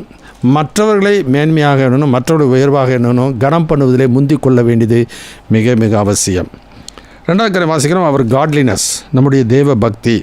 இந்த தேவ பக்தி என்று சொல்லும்போது இன்றைக்கு பக்தி இருக்கலாம். அந்த 12:9 லூக்கெல்லாம் நான் வாசிக்கிறோம், வாரத்தில் 2 தடவை உபவாசம் பண்ணுறேன், காணிக்கெல்லாம் தசபாகம் கொடுக்குறேன். அந்த பக்தியானது மற்றவர்களை ஒப்பிட்டு ஒருபோது இருக்கவே கூடாது. தேவனுடைய சமூகத்தில் ஒப்பிட்டு தேவனுடைய நிலைக்கு ஏற்ப என்னுடைய ஆவிக்குரிய நிலை இருக்கிறதா என்பதை நான் சிந்தித்து பார்க்கிறோம். எபேசர் எழுதின நிருபம் 5ஆம் அதிகாரம் 10வது வசனம் இப்படி வாசிக்கிறோம். Ephesian chapter 5:10. கர்த்தருக்கு பிரியமானது இன்னதென்று நீங்கள் சோதித்து பாருங்கள். கர்த்தருக்கு சோத்திரம். எது கர்த்தருக்கு பிரியம்? பொதுவாகவே நம்ம என்ன பண்ணோம், மற்றவர்களை பிரியப்படுத்த, சில பேர் என்ன பண்ணுவாங்க, பெரியவர்கள் பெரிய ஊழியக்காரர் என்று சொல்லிக்கொண்டு நம்ம அவர்களை பிரியப்படுத்த முயற்சிப்பாங்க. நம்முடைய வாழ்க்கையை நாம் தேவனை தான் பிரியப்படுத்தணும். மனுஷனால் ஒருபோதும் மகிமையை நான் ஏற்றுக்கொள்கிறது இல்லை என்று இயேசு சொல்லுகிறதை பார்க்கிறோம். யார் மனிதனுடைய மகிமையை எதிர்பார்க்கிறானோ, மனிதனிடத்தில் மகிமையை யார் எதிர்பார்க்கிறானோ, அது ஊழியக்காரனாக இருந்தாலும் விசுவாசிகளாக இருந்தாலும் எதிர்பார்க்கிறோம், அவனிடத்தில் தேவ அன்பு இல்லை என்று சொல்லி ஆண்டு சொல்கிறார். யோவான் எழுதின சுவிசேஷம் 5ஆம் அதிகாரம் 41வது வசனத்தை வாசிக்க கேட்போம். John chapter 5:41 onwards. நான் மனுஷரால் மகிமையை ஏற்றுக்கொள்ளுகிறதில்லை, உங்களில் தேவ அன்பு இல்லை என்று உங்களை அறிந்திருக்கிறேன். நான் என் பிதாவின் நாமத்தினாலே வந்திருந்தும் நீங்கள் என்னை ஏற்றுக்கொள்ளவில்லை. வேறொருவன் தன் சுய நாமத்தினாலே வந்தால் அவனை ஏற்றுக்கொள்வீர்கள். தேவனாலே மாத்திரம் வருகிற மகிமையை தேடாமல் ஒருவரால் ஒருவர் மகிமையை ஏற்றுக்கொள்கிற நீங்கள் எப்படி விசுவாசிப்பீர்கள்? அப்போ அப்படிப்பட்டவனுக்கு விசுவாசமே இல்லைன்னு அர்த்தம். விசுவாசி சொல்லி கொண்டு இருந்தாலும் அவன் மனிதனுடைய மகிமை ஏற்றுக்கொள்வானே, ஆனால் அவனிடத்தில் தேவ அன்பும் இல்லை, அவன் உண்மையான விசுவாசியும் அல்ல. நான் சொல்லல, ஆண்டவராக இயேசுவே சொல்கிறதை நாம் பார்க்கிறோம். எனவே நாம் சத்தியத்தை அபிஷேகம் பெற்றிருந்தாலும் சத்தியத்தை அறிந்து கொள்ள வேண்டியது அவசியம். ட்ரூத். எல்லா மனுஷனும் ரட்சிக்கப்படணும், சத்தியத்தை அறிந்து கொள்ளணும். அந்த சத்தியத்தை அறிந்து கொண்டால்தான் சத்தியம் விடுதலையாக்கும். எனவே தான் 3 யோவான் சொல்ல, என் பிள்ளைகள் சத்தியத்தில் நடக்கிறார் என்பதை குறித்து நான் கேள்விப்படுவது ரொம்ப சந்தோஷம். சொன்னே, உன் ஆத்மா வாழ்கிறது போல எல்லாவற்றிலும் வாழ்ந்து சுகமாயிரு. அப்போ சத்தியத்தில் நடக்கிறவனுடைய ஆத்மா தான் வாழும். அதுதான் மிகவும் ஆவிக்குரிய வாழ்க்கையிலே பலமுள்ளதாக இருக்கும். எனவே இன்றைக்கு நம்முடைய வாழ்க்கையில் ஆவியை பெற்றிருந்து பிரயோஜனம் இல்லை, ஆவிக்குரியவர்களாக இருக்கிறோமா என்பது மிக மிக முக்கியம். மரத்தை அதன் கனிகளினால் அறியலாம், மரத்தை அதன் வரத்தாலே, நம்ம ஒரு விசுவாசியை வரத்தால் அறியவே முடியாது, அவருடைய கனியால் தான் நம்ம அறிந்து கொள்ள முடியும். அது இந்த கடைசி நாட்களிலே அது நிச்சயமாக நடைபெறப் போகிறது. அதான் மத்திய 7ஆம் அதிகாரத்தில் ஆண்டவர் வரிசையாக சொல்லி கொண்டு வருகிறார். இப்போ 7, 13, 14 வாசிக்க 2 விதமான வழி, 2 விதமான வாசல், 2 விதமான கூட்டத்தை அங்கே பார்க்கிறோம். அதுக்கப்புறம் அந்த ஜீவனுக்கு போகிற மார்க்கத்தில் கண்டுபிடித்த மக்களிலும் என்ன பண்ணுறாங்க, அதிகமான பேர் அவங்க என்ன பண்ணுறாங்க, அந்த ஆண்டவரே உமது நாமத்தினால் தீர்க்கதரிசனம் சொல்லிச்சு, அற்புத அடையாளம் செய்து பிசாசை துரைத்தினோம் போது ஆண்டு சொல்ல, அக்கிரம செய்கைக்காரரே என்னை விட்டு அகன்று போங்கள். ஏன்னா கர்த்தாவே என்று சொல்லுகிறவன் பரலோக ராஜ்யத்தை பிரவேசிக்க மாட்டான், பிதாவின் சித்தம் செய்கிறவனே பிரவேசிப்பான். எனவே இன்றைக்கு நம்முடைய வாழ்க்கையில் பங்கு பெருகணும். ஆனால் பங்கு பெறும்போது எந்த நிலைமையிலே நான் பங்கு பெறுகிறோம், அந்த அன்போடு கூட நாம் கூடி வருகிறோமா, மற்றவர்களை கனம் பண்ணுவதிலே நாம் முந்திக் கொள்கிறோமா? அதுதான் ஆண்டவர் செய்த தேவனுடைய ராஜ்யத்தையும் அதனுடைய நீதியையும் தேடுங்கள், அப்பொழுது இவையெல்லாம் உங்களுக்கு கூட கொடுக்கக்கூடும். எனவே அவர் கேதரிங் அண்ட் அவர் காட்லினஸ், இயேசு தான் நமக்கு நல்ல ஒரு முன்மாதிரி. இயேசு எப்படி இருந்தாரோ அதே விதமாக நாமும் காணப்பட வேண்டியது அவசியம். 2 காரியங்கள் வாசிக்கிறோம், அவர் ரைட் ஸ்டாண்டிங் அண்ட் அவர் ரைச்சியஸ் ஜட்ஜ். அவர் ரைட் ஸ்டாண்டிங் சொன்னால் நமது சரியான ஆவிக்குரிய நிலைப்பாடு எப்படி இருக்க வேண்டும். இயேசு கிறிஸ்துவை குறித்து நான் பார்க்கும்போது 1 தீமோத்தேயு 3:16 வாசிக்கிறோம். 3:16 வாசிப்போம். அன்றியும் தேவபக்திக்குரிய ரகசியமானது யாவரும் ஒப்புக்கொள்ளுகிறபடியே மகா மேன்மையுள்ளது. தேவன் மாம்சத்திலே வெளிப்பட்டார், ஆவியிலே நீதி உள்ளவர் என்று விளங்கப்பட்டார், தேவதூதர்களால் காணப்பட்டார், புறஜாதிகளிடத்தில் பிரசங்கிக்கப்பட்டார், உலகத்திலே விசுவாசிக்கப்பட்டார், மகிமையிலே ஏறெடுத்து கொள்ளப்பட்டார். எனவே இயேசு கிறிஸ்து வாழ்ந்த பொழுது ஆவியிலே நீதி உள்ளவராக அவர் விளக்கப்பட்டார், காணப்பட்டார். இயேசு கிறிஸ்து ஞானஸ்நானம் எடுக்கிறார். ஞானஸ்நானம் எடுத்து கரையேறிய உடனே பரலோகத்திலிருந்து ஒரு சத்தம் உண்டாகிறது, இவருடைய நேசகுமாரன், இவருக்கு நான் பிரியமாக இருக்கிறேன் என்று சொல்கிறார். அதே மத்திய 17ஆம் அதிகாரத்தில் மறுரூப மலையில் சொல்லும் பொழுது, இவர் என்னுடைய நேசகுமாரன், இவரில் நான் பிரியமாக இருக்கிறேன், இவருக்கு செவி கொடுங்கள் என்று சொல்கிறார். யோவான் 8ஆம் அதிகாரத்தில் இயேசு சொல்கிறார், நான் என் பிதாவுக்கு பிரியமானவர்களை செய்கிறபடியினாலே அவர் என்னை தனியே இருக்க விடுகிறதில்லை. எனவே இன்றைக்கு நம்முடைய வாழ்க்கையில் சகல நாட்கள் நம்மோடு இருக்கிறார் என்று நம்ம சொல்லி கொண்டு இருக்கிறோம். இதோ இயேசு வருகிறான்னு சொல்கிறவங்களும் இருக்கிறாங்க, நம்ம மத்தியில் இருக்கிறான்னு சொல்கிறவங்களாம் இருக்கிறாங்க. நாம் அவருக்கு பிரியமாக செய்கிறோமா, அவருக்கு பிரியமானபடி நாம் நடக்கிறோமா என்பது மிக முக்கியம். எனவே நான் ரைட்ஸ் அண்ட் தேவனுக்கு ஏற்புடைய நிலை. பரிசுத்தாவியர் எதை குறித்து கண்டித்து உணர்த்துவார்? பாவத்தை குறித்து, நீதியை குறித்து, நியாய தீர்ப்பை குறித்து கண்டித்து உணர்த்துவார்னு சொல்கிறோம். ஆனால் யோவான் 17:10 இப்படி வாசிக்கிறோம். John chapter 17:10. என்னுடையவைகள் யாவும் உம்முடையவைகள், உம்முடையவைகள் என்னுடையவைகள், அவர்களில் நான் மகிமைப்பட்டிருக்கிறேன். அவர்களில் நான் என்ன பண்ணுகிறேன்? மகிமைப்பட்டிருக்கிறேன். ஏன்னாக்கா ஆண்டவன் சொல்ல உம்முடைய வார்த்தைகளை நான் அவர்களுக்கு கொடுத்தேன், அவர்கள் உம்முடையவர்களாக இருக்கிறார்கள் என்று சொல்லிட்டு அவர் சொல்லுகிறார். 16 எடுத்துக்கொள்வோம். அதே யோவான் 16:10 வாசிப்போம். நீங்கள் இனி என்னை காணாதபடிக்கு நான் என் பிதாவினிடத்திற்கு போகிறபடியினாலே நீதியை குறித்தும் இந்த உலகத்தின் அதிபதி நியாயம் தீர்க்கப்பட்டதினாலே நியாய தீர்ப்பை குறித்தும் கண்டித்து உணர்த்துவார். எனவே நீதியை குறித்து கண்டித்து உணர்த்துவார்னா என்ன அர்த்தம்? சுயநீதி இருக்குது, தேவநீதி என்று ஒன்று இருக்கிறது. பவுல் என்ற பக்தன் பிலிப்பு சபைக்கு எழுதும் பொழுது என்ன சொல்கிறார்? நியாயப்பிரமாணத்தினாலே வருகிற சுயநீதியை உடையவனாயிராமல் இயேசுவை பற்றி விசுவாசத்தினாலும் விசுவாசத்தின் மூலமாய் உண்டாயிருக்கிற நீதியை உடையவனாய் இருந்து. இன்றைக்கு 2 Corinthians 5:21 வாசிக்கிறோம். நாம் அவருக்குள் தேவனுடைய நீதியாகும்படிக்கு நான் பாவம் அறியாதவரை நமக்காக பாவமாக்கினார். எனவே ரோமர் 5:1 வாசிக்கிறபடி இவ்விதமாய் நாம் விசுவாசத்தினாலே நீதிமான்கள் ஆக்கப்பட்டிருக்கிறோம். ஒரு சபையுடைய சடங்கு சம்பிரதாயங்களை கடைபிடிக்கிறதுனால நாம் நீதிமான் அல்ல. நான் ரொம்ப பக்தியாக இருக்கிறதுனால ஆண்டுக்கு ஏற்புடையவனாய் ஆகிவிடுவேன் என்று எண்ணிவிடக்கூடாது. அதான் ரோமர் 9:16 வாசிக்கிறோம். விரும்புகிறனாலும் அல்ல, ஓடுகிறனாலும் அல்ல, இறங்குகிற தேவனாலே ஆகும். எனவே ஆண்டவர் என்ன பண்ணுவார்? ஒரு தோற்றத்தை பார்க்க மாட்டார், அவருடைய உள்ளத்தை தான் பார்ப்பார்.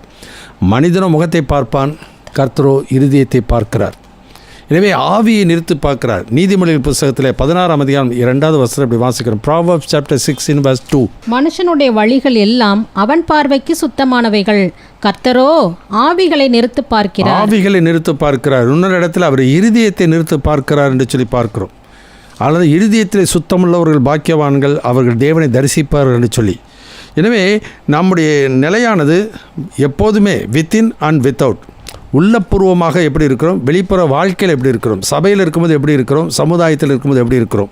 எனவே நம்முடைய பக்தியானது வெளியே சபைக்குள்ளே வந்தோன்னே ரொம்ப பக்தியாக இருக்கிறது, வெளியில் இருக்கும்போது நம்முடைய விருப்பம் போல் வாழ்கிறது. இப்படி ஒருபோதும் ஆண்டவருக்கு ஏற்புடைய நிலை அல்ல. அப்படி இருப்போமானால் ஆண்டவர் அதை அங்கீகரிக்கவும் மாட்டார். நாம் தவறான நிலையிலே அதில் பங்கு பெறுவர்களாய் காணப்படுவோம். அதனால தான் ஆண்டவராகிய கர்த்தர் என்ன பண்ணுகிறார்? ஒருவன் பிதாவின் அருளை பெறாவிட்டால் ஒருவனிடத்திற்கு வரமாட்டான். எனவே யார் ஆண்டவருக்கு ஏற்புடைய நிலையில் அதில் பங்கு பெறுகிறானோ அவன் அந்த உடன்படிக்கையில் பங்கு பெறும், அந்த ஆண்டவர் பண்ணின உடன்படிக்கையில் பங்கு பெறுகிறபடினால், அந்த ஏற்புடைய நிலை இருக்கிறபடினால அவனுடைய கிருபை அவருக்கு கிடைக்கிறது.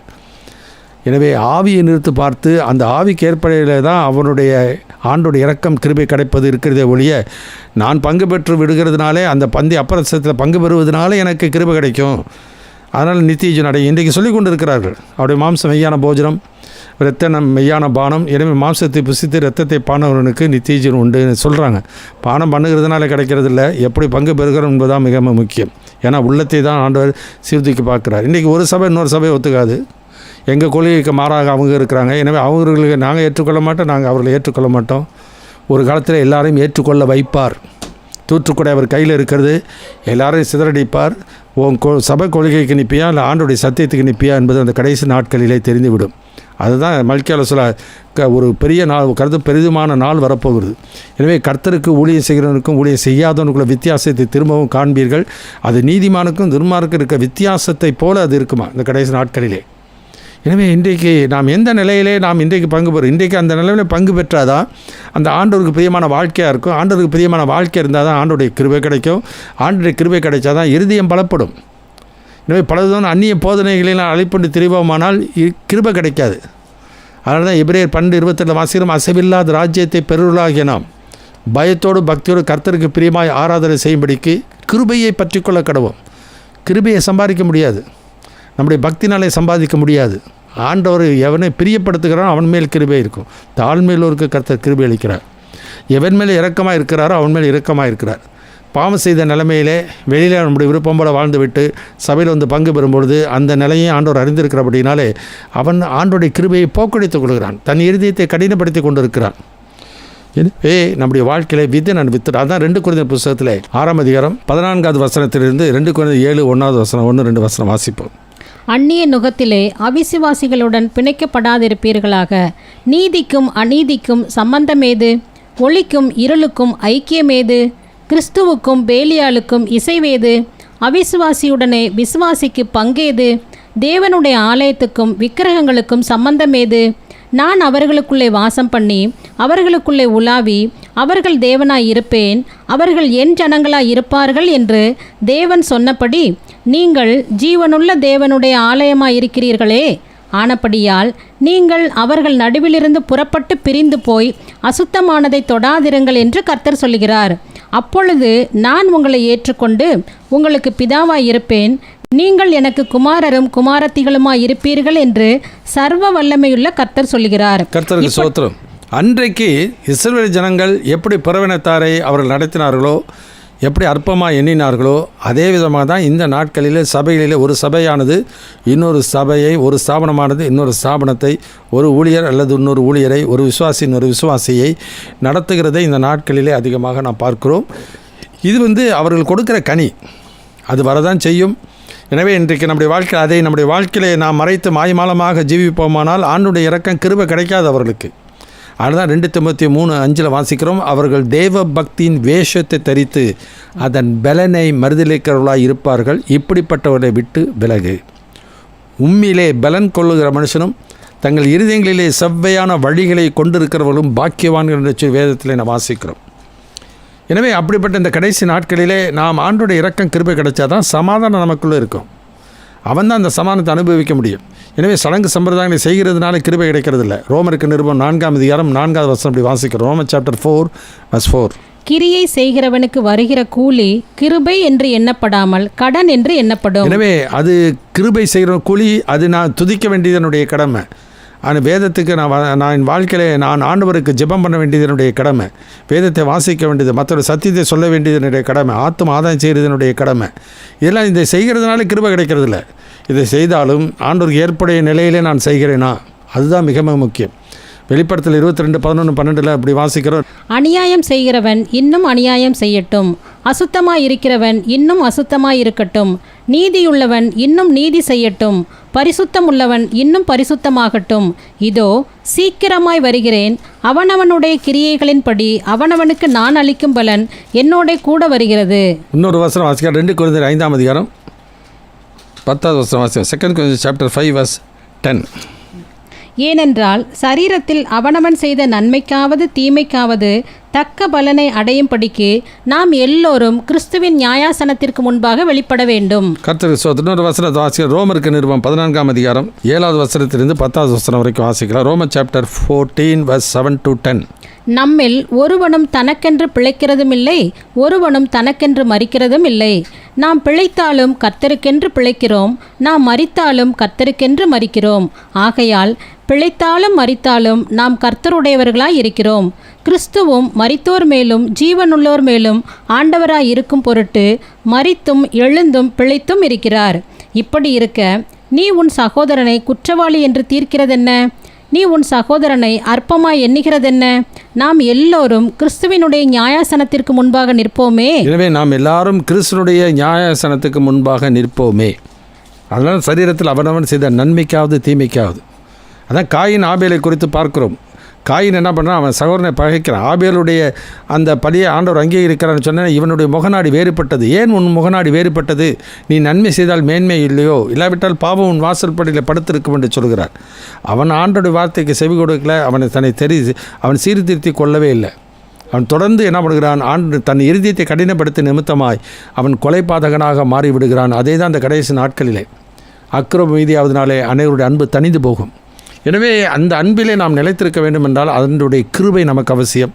கிருபை நமக்கு வேண்டுமென்றால் ஆண்டவருடைய சித்தத்தை செய்ய வேண்டும், ஆண்டவருக்கு பிரியமாக இருக்க வேண்டும். ஆண்டவருக்கு பிரியமாக இருந்த அந்த பந்திலே பங்கு பெறும்பொழுது நம்முடைய வாழ்க்கையில் என்ன பண்ணுவார்? அந்த இரக்கம் கிருபை நமக்கு கிடைக்கும். எனவே அந்த கிருபையினால் தான் இருதயம் சிறப்படுகிறது. நல்லது. ஏன்னா வித்தின் அண்ட் வித்தவுட். எனவே வெளிப்புற வாழ்க்கையிலும் சரி, நம்முடைய உள்ளபூர்வமாக நம்முடைய ஆவிக்குரிய நிலைமையிலும் சரி, நாம் தேவனுக்கு ஏற்புடையவனாக இருக்கணும். நீதி உள்ளவன் இன்னும் நீதி செய்யட்டும். எனவே நீதி உள்ளவன், எனக்கு எப்படி அந்த நீதி என் உள்ளத்தில் வந்துச்சுனாக்கா, ஆண்டவருடைய கிறிஸ்துவே நமக்கு 1 Corinthians 1 கடைசியில் வாசிக்கும் போது நாம் இயேசுவே நமக்கு ஞானமும் நீதியும் பரிசுத்தமும் மீட்புமானார். இயேசு ஏற்றுக்கொண்டபடியே இயேசு நீதி வந்துச்சு, இயேசுடைய பரிசுத்தம் வச்சு, இயேசுடைய ஜீவன் எனக்கு வந்து விட்டது, இயேசுடைய பிள்ளைங்கிற புத்திர சுவீகாரம் பாக்கியம் வந்து விட்டது.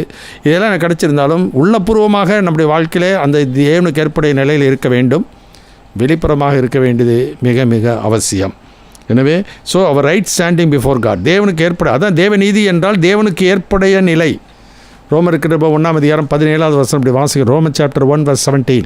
விசுவாசத்தினாலே நீதிமான் பிழைப்பான் என்று எழுதியிருக்கிறபடி விசுவாசத்தினால் உண்டாகும் தேவ நீதி விசுவாசத்திற்கென்று அந்த சுவிசேஷத்தினால் வெளிப்படுத்தப்படுகிறது. நாம் விசுவாசிக்கும் பொருட்டு அந்த சுவிசேஷத்தினால எது தேவநீதி, எது தேவனுக்கு ஏற்புடைய நிலை என்பதை ஆண்டவர் அந்த சுவிசேஷத்தினால் வெளிப்படுத்தியிருக்கிறார். சுவிசேஷத்தில் எதை வெளிப்படுத்தினாரோ அதை நாம் விளங்கிக் கொள்ளுதல் அவசியம். அதுதான் தேவனுடைய சித்தம். அதை விட்டுட்டு ஒவ்வொரு சபையிலையும் சொல்லுகிற கொள்கையை கடைபிடிச்சிட்டாக்கா கிரியை சார்ந்து போய்விட்டால் ஆண்டு இறக்கம் கிடைக்கும் என்று பக்தியை சார்ந்து போகிறோம்ல அல்ல, கர்த்தருக்கு பிரியமான வாழ்க்கை வாழ்கிறோமா என்பதை சீர்தூக்கி பார்த்து கொள்ளுதல் மிக மிக அவசியம். அவர் ரைட் ஸ்டாண்டிங் பிஃபோர் காட். நம்முடைய வாழ்க்கை எப்போதும் தேவனுக்கு ஏற்புடைய நிலையில் இருக்கணும். கர்த்தருடைய சமூகத்தில் நிற்கிற எலியாவாகிய நான் கர்த்தருடைய சமூகத்தில் நிற்கிற தீர்க்கதரிசி சொல்லுகிறான். எனவே நம்முடைய வாழ்க்கையில் இயேசு நமக்குள் வாசம் பண்ணுகிறார். பந்தியில் நான் பங்கு பெறுவது கர்த்தர் அதை கண்ணோக்கி பார்க்கிறார். எனவே நம்முடைய உள்ளம் எப்படி இருக்கிறது என்பதை அவர் சீர்தூக்கி எடை போட்டு பாடுகிறார். அதை வெளிப்படுத்துகிற விசேஷத்தில் 7 சபைகளை குறித்து சொல்லும் பொழுது அவர் இருதயத்தை ஆராய்ந்து அறிகிற தெய்வம். வாசிக்கும்போது யோவான் சுவிசேஷம் 2 கடைசி 2 வாசிக்கலாம். John chapter 2:24 and 25. அப்படி இருந்தும் இயேசு எல்லாரையும் அறிந்திருந்தபடியால் அவர்களை நம்பி இணங்கவில்லை. மனுஷர் உள்ளத்தில் இருப்பதை அவர் அறிந்திருந்தபடியால் மனுஷரை குறித்து ஒருவரும் அவருக்கு சாட்சி கொடுக்க வேண்டியதாக இருக்கவில்லை. எனவே யார் சாட்சி கொடுத்தாலும் அவருடைய சாட்சியை ஏற்றுக்கொள்ள போகிறதில்ல. அவருடைய சாட்சி ஆவியானவர் நமக்கு கொடுக்குற சாட்சி. அது வேத வசனத்தின் அடிப்படையிலே நாம் நம்மை நிதானித்து பார்த்து அதில் பங்கு பெறுதல் அவசியம். அவர் காட்லினஸ், நம்ம தேவ பக்தியானது ஆண்டவருக்கு ஏற்புடையதாக இருக்க வேண்டியது மிக மிக அவசியம். எனவே தேவனுக்கு ஏற்புடைய நிலையிலே நான் வாழுதலும் தேவனுடைய ஏற்புடைய நிலையிலே நான் அதில் பங்கு பெறுதலும் மிக மிக அவசியம். 2வது காரியம் வாசிக்கும்போது அவர் ரைச்சியஸ் ஜட்ஜ். இப்போ அந்த நியாயந்திருக்க போகிற அந்த நியாயாதிபதி இப்போ எங்கே இருக்கிறார்? இன்றைக்கி சபைகளிலே அவர் உலாவி வருகிறார். வெளிப்படுத்துகிற விசேஷம் 2 முதல் 2 வாசிப்போம். Revelation chapter 2 first 2 verses. எபேசு சபையின் தூதனுக்கு நீ எழுத வேண்டியது என்னவெனில் 7 நட்சத்திரங்களை தம்முடைய வலது கரத்தில் ஏந்தி கொண்டு 7 பொன் குத்துவிளக்குகளின் மத்தியிலே உலாவிக் கொண்டிருக்கிறவர் சொல்லுகிறதாவது, உன் கிரியைகளையும் உன் பிரயாசத்தையும் உன் பொறுமையையும் நீ பொல்லாதவர்களை சகிக்க கூடாமல் இருக்கிறதையும் அப்போஸ்தலர் அல்லாதவர்கள் தங்களை அப்போஸ்தலர் என்று சொல்லுகிறதை நீ சோதித்து அவர்களை பொய்யர் என்று கண்டறிந்ததையும் நீ சகித்து கொண்டிருக்கிறதையும் பொறுமையாயிருக்கிறதையும் என் நாமத்தின் நிமித்தம் இளைப்படையாமல் பிரயாசப்பட்டதையும் அறிந்திருக்கிறேன். மற்றவர்களை குறித்து நல்லா அறிஞ்சிருக்கிறாரு. ஆனால் இவங்க இந்த சபையில் அந்த மக்கள் தங்களை குறித்து அறிஞ்சில்லை. ஆகிலும் உன் பேரில் ஒரு குறை உண்டுன்னு சொல்கிறார். மற்றவர் கண்ணு இருக்க குறை தெரியுது. அதுதான் ஆண்டவர் சொன்னார், மற்றவன் கண்ணில் இருக்க உத்தரத்தை மற்றவர் கண்ணில் இருக்க தூசியை எடுக்க வகை பார்க்காதே, உன் கண்ணில் இருக்க உத்தரத்தை எடுத்து போடு. உத்தரத்துக்கும் தூசிக்கு வித்தியாசம் தெரியுது இல்லை? இவர் கண்ணில் பெரிய உத்தரம் இருக்குது, இவர் மற்றவங்க கண்ணில் இருக்க தூசியை நான் எடுக்க வகைப்பா அப்படின்னு சொல்லி எடுக்கிறப்பா அப்படின்னு சொல்கிறாங்க. அப்போ உத்தரம் இருக்கும்போது உத்தரத்துக்கு மேலே நின்று தான் அடுத்தவன் தூசியை பார்க்க முடியும். அப்போ எந்த அளவுக்கு நம்முடைய வாழ்க்கையில் நாம் இருக்கிறோம், நம்முடைய பார்வை எப்படிப்பட்டதாக இருக்கிறது, தேவனுக்கு ஏற்புடைய நிலையிலே நாம் மற்றவர்களோடு அணுகிறோமா? இயேசு கிறிஸ்து வாழ்ந்த நாட்களில் அப்படி தான் பரிசேயர் அந்த பாவியான சரி மனம் திரும்பி ஆண்டோடைய பாதப்படியில் அழுகிறார். இவர் பெரிய தீர்க்கதரிசி ஆகிட்டு தன்னை தொடுகிறவர்கள் இன்னார் என்று தெரியாதா என்று சொல்லி அவன் உள்ளத்தில் ஏடுகிறான். அப்போ ஆண்டவர் சொல்கிறார், எவனுக்கு அதிகம் மன்னிக்கப்பட்டதோ அவன் அதிகமாக அன்பு கூறுவான். இன்றைக்கி நம்முடைய வாழ்க்கையில் எந்த நிலைமையிலே நாம் ஆண்டோட சமூகத்தில் பங்கு பெறுகிறோம், எந்த நிலைமையிலே மற்றவரோடு நாம் பழகிறோம். எனவே நாம் ஒரு சுயநீதியின் அடிப்படையில் பழகிறோமா அல்லது தேவனுக்கு ஏற்புடைய நிலையிலே பழகிறோமா? இந்த கடைசி நாட்களிலே 1 பேர் புத்தகம் 4 17-18 இப்படி வாசிக்கிறோம். 1 Peter chapter 4 verse 17 and 18. நியாயத்தீர்ப்பு தேவனுடைய வீட்டிலே துவக்கும் காலமாயிருக்கிறது. முந்தி நம்மிடத்திலே அது துவக்கினால் தேவனுடைய சுவிசேஷத்திற்கு கீழ்ப்படியாதவர்களின் முடிவு என்னமாயிருக்கும்? நீதிமானே ரட்சிக்கப்படுவது அரிதானால் பக்தி இல்லாதவனும் பாவியும் எங்கே நிற்பான்? எனவே நீதிமானே ரட்சிக்கப்படுவது அரிது. ஏன்னா நீதிமானாக இருந்தாலும் அவன் விசுவாசத்தினால தான் நீதிமான் பிழைப்பான். எந்த விசுவாசம்? சபை கொள்கை அடிப்படையிலையா அல்லது தேவனுடைய வேத வசனத்தின் அடிப்படையிலையா? விசுவாசம் கேள்வியினால் கேட்பதினால வரும், கேள்வி தேவனுடைய வசனத்தினால் வரும். அதனால தான் பவுல் சொல்லுகிறார், நான் உங்களுக்கு பிரசங்கித்த பிரகாரமாய் நீங்கள் அதை விசுவாசித்தீர்களானால் அதனால் ரட்சிக்கப்படுவீர்கள், மற்றபடி உங்கள் விசுவாசம் விருதா. ஒவ்வொரு கொள்கையின் அடிப்படையில் சபையின் போதனையின் அடிப்படையில் நாம் இயேசு விசுவாசிக்கிறோமா அல்லது என்னுடைய சத்தியத்தின்படி நாம் விசுவாசிக்கிறோமா? அதுதான் ஆண்டோடைய விருப்பம். என்ன? எல்லா மனுஷனும் ரட்சிக்கப்படணும், சத்தியத்தை அறிகிற அறிவை உடையவர்களாக இருக்கணும். அதுதான் ஆண்டோடைய சித்தம். அதனால் இயேசு சொல்லுகிறார், சத்தியத்தை அறிவீர்கள், சத்தியம் உங்களை விடுதலையாக்கும். யாரை பார்த்து சொல்லுகிறார்? தம்மை விசுவாசித்த யூதர்களை நோக்கி, நீங்கள் என் உபதேசத்தை நிலைத்திருந்தால் மெய்யாகவே என்னுடைய சீஷர்களாக இருப்பீர்கள், சத்தியத்தை அறிவீர்கள், சத்தியம் உங்களை விடுதலையாக்கும். அவருடைய கொள்கையை நிலைநிறுத்தணும். அந்த கொள்கையின் அடிப்படையில் நம்ம போகணும். சுயநீதியில் போவோமானால் 8:43 யோவான் வாசிக்கிறோம், என் வசனத்தை நீங்கள் ஏன் அறியாமல் இருக்கிறீர்கள், என் உபதேசத்தை கேட்க மனதில்லாமல் இருக்கிறபடியினாலே. ஆனால் ஆண்டவர் தன்னுடைய சீஷில் கொடுத்த கட்டளை என்ன? நான் உங்களுக்கு கட்டளையிட்ட யாவையும் அவர்கள் கை கொள்ளும்படிக்கு அவர்களுக்கு உபதேசம் பண்ணுங்கள். ஆதி அப்போஸ்தலர்கள் என்ன ஆண்டவர் கொடுத்தாரோ, ஆவியானவர் கொடுக்குறாரோ அதை தான் உபதேசம் பண்ணுறாங்க. ஆனால் இன்றைக்கி எல்லா சபைகளில் கர்த்தர் என்னோட பேசினார், ஆவியானோட பேசினான்னு சொல்லி அவங்க விருப்பத்துக்கு இதே ஒரு பைபிளை வச்சுக்கிட்டு உலகத்தில் எவ்வளவு கொள்கைகள். இன்றைக்கி நம்ம சீர்தூக்கி பார்ப்போம். அந்த கடைசி நாட்களிலே இடறலுக்கான கல்லையும் தவறுதலுக்கான கண்மலை சீயோனில் வைக்கிறார், சபைகளில் வைப்பார். அதுவும் விசேஷமாக மூப்பரிடத்திலே அந்த நியாய தீர்ப்பை துவக்குவார். எசேக்கியேல் 9ஆம் அதிகாரத்தில் வாசிக்கிறோம், பலிபீடத்தின் அண்டையில் இருந்த மூப்பரிடத்திலே நியாய தீர்ப்பு துவங்குகிறது. அல்ல வெளிப்படுத்தின விசேஷத்தை ஒவ்வொரு சபைக்கும் சபையினுடைய தூதனுக்கு முதலாவது அந்த வார்த்தையை கொடுக்கிறார். அந்த ஒவ்வொரு சபையினுடைய இறுதியிலே ஆவியானவர் சபைகளுக்கு சொல்கிறதை காதுள்ளவன் கேட்க கடவன். எனவே he is a righteous judge, he is appointed by God himself. அப்போஸ்தலர் 17ஆம் அதிகாரம் 30-31 வசனம் இப்படி வாசிக்கிறோம். Acts chapter 17:30 and 31. அறியாமையுள்ள காலங்களை தேவன் காணாதவர் போல் இருந்தார். இப்பொழுதோ மனம் திரும்ப வேண்டுமென்று எங்கும் உள்ள மனுஷர் எல்லாருக்கும் கட்டளையிடுகிறார். மேலும் ஒரு நாளை குறித்திருக்கிறார், அதிலே அவர் தாம் நியமித்த மனுஷனை கொண்டு பூலோகத்தை நீதியாய் நியாயம் தீர்ப்பார். அந்த மனுஷனை மரித்தோரிலிருந்து எழுப்பினதினாலே அதன் நிச்சயத்தை எல்லாருக்கும் விளங்க பண்ணினார் என்றான். அதனுடைய நிச்சயத்தை எல்லாருக்கும் விளங்க பண்ணினார். பவுல் சொல்கிறார், நான் நிச்சயம் இல்லாதவனாக நான் ஓடேன், ஆகாயத்தை அடிக்கிறவனாக நான் சிலம்பம் பண்ணேன், மற்றவர்களுக்கு போதிக்கிற நானே ஆகாதவனாய் போகாதபடிக்கு என் சரீரத்தை ஒடுக்கி கீழ்ப்படுத்துகிறேன் என்று 1:9ஆம் அதிகாரத்தில் சொல்லுகிறதை நான் பார்க்கின்றோம். இஸ்ரவேல் ஜனங்கள் அதை நினச்சி பார்க்கல. அவங்களும் பஸ்கா பண்டிகை ஆசரித்தாங்க. ஆனால் என்ன நிலையில் ஆசரித்தார்கள்? அவருடைய நிலைமை என்னாச்சு? சரித்திரம். ஆதி வாழ்க்கையில் அந்த கொருந்து சபையில் பந்தியில் பங்கு பெற்றார்கள். எந்த நிலைமையிலே பங்கு பெற்றார்கள்? அவர் தங்களுடைய ஆவிக்குரிய வாழ்க்கையை நினச்சி பார்க்கல. அவருடைய வாழ்க்கையில் தங்கள் விருப்பம் போல் பக்தியாக தான் பங்கு பெற்றார்கள் ஒழிய பரிசுத்தமாக அதில் பங்கு பெறல. ஆண்டவருக்கு பிரியமான வழியிலே பங்கு பெறல. ஆனால் தேவன் அவர் நடுவில் இருக்கிறார், ஆண்டவர் நியாயந்திருக்கார், அவர் நம்ம மத்தியில் உலாவி வருகிறார் என்பதை அங்கே ஏற்கனவே அப்போஸ்தலர்கள் உபதேசித்திருக்கிறார்கள். இதை இன்றைக்கும் சொல்லுகிறாங்க. எங்கே 2-3 பேர் நாமத்தில் ஒருமித்து வருகிறீர்களோ அங்கே நான் அவர் நடுவில் இருக்குன்னு சொல்கிறாங்க. இன்றைக்கி அவர் நடுவில் இருக்கிறாரு. எந்த சபை ஸ்தாபனமாக இருந்தாலும் ரட்சிக்கப்பட்டவர்களாக இருந்தால் கர்த்தர் அங்கே தான் இருக்கிறார். அவளை ஆராய்ந்து பார்க்கிறார். அவளை இருதயத்தை சோதித்து அறிகிற தேவனாக இருக்கிறார். எனவே உள்ளம் எப்படி இருக்கிறது, வெளியில் எப்படி இருக்கிறது என்பதை நன்றாக ஆண்டவர் அறிந்திருக்கிறார். அப்படி சரியில்லை என்றால் ஆண்டவர் என்ன பண்ணுறார்? அவளை சிச்சிக்கிறார். ஆனால் 2 காலம் வாசிக்கிறோம், சேஸ்டைஸ்மெண்ட் அண்ட் கண்டம்னேஷன்.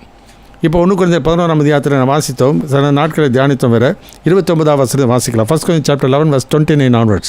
எண்ணத்தின் நாளெனில் அபாத்திரமாய் போஜனபானம் பண்ணுகிறவன் கர்த்தருடைய சரீரம் இன்னதென்று நிதானித்து அறியாததினால் தனக்கு ஆக்கினை தீர்ப்பு வரும்படி போஜனபானம் பண்ணுகிறான். இது நிமித்தம் உங்களில் அநேகர் பலவீனரும் வியாதியுள்ளவர்களுமாய் இருக்கிறார்கள், அநேகர் நித்திரையும் அடைந்திருக்கிறார்கள். நம்மை நாமே நிதானித்து அறிந்தால் நாம் நியாயம் தீர்க்கப்படும். நாம் நியாயம் தீர்க்கப்படும்போது உலகத்தோடைய ஆக்கினைக்குள்ளாக தீர்க்கப்படாதபடிக்கு கர்த்தராலே சிட்சிக்கப்படுகிறோம். ஆகையால் என் சகோதரரே, நீங்கள் போஜனம் பண்ண கூடி வரும்போது ஒருவருக்காக ஒருவர் காத்திருங்கள். கர்த்தருக்கு ஸ்தோத்திரம். எனவே எந்த சிச்சை வாசிக்கும்போது எபிரேயர் 12ஆம் அதிகாரத்தில் நான் வாசிக்கிறோம், 4வது வசனத்தை வாசிக்கிறோம், பாவத்துக்கு விரோதமாய் போராடுகிறதில் இரத்தம் சிந்தப்படத்தக்கதாக இன்னும் அந்த பாவத்தை ஏற்று நிற்கலையே. 5வது வசனத்தை வாசிக்கிற Hebrews chapter 12 verse 5 onwards. அன்றியும் என் மகனே, கர்த்தருடைய சிட்சையை அற்பமாக எண்ணாதே, அவரால் கடிந்து கொள்ளப்படும் போது சோர்ந்து போகாதே. கர்த்தர் எவனிடத்தில் அன்பு கூறுகிறாரோ அவனை அவர் சிட்சித்து தாம் சேர்த்து கொள்ளுகிற எந்த மகனையும் தண்டிக்கிறார் என்று பிள்ளைகளுக்கு சொல்லுகிறது போல உங்களுக்கு சொல்லியிருக்கிற புத்திமதியை மறந்தீர்கள். நீங்கள் சிட்சையை சகிக்கிறவர்களாய் இருந்தால் தேவன் உங்களை புத்திரராக எண்ணி நடத்துகிறார். தகப்பன் சிட்சியாத புத்திரன் உண்டோ?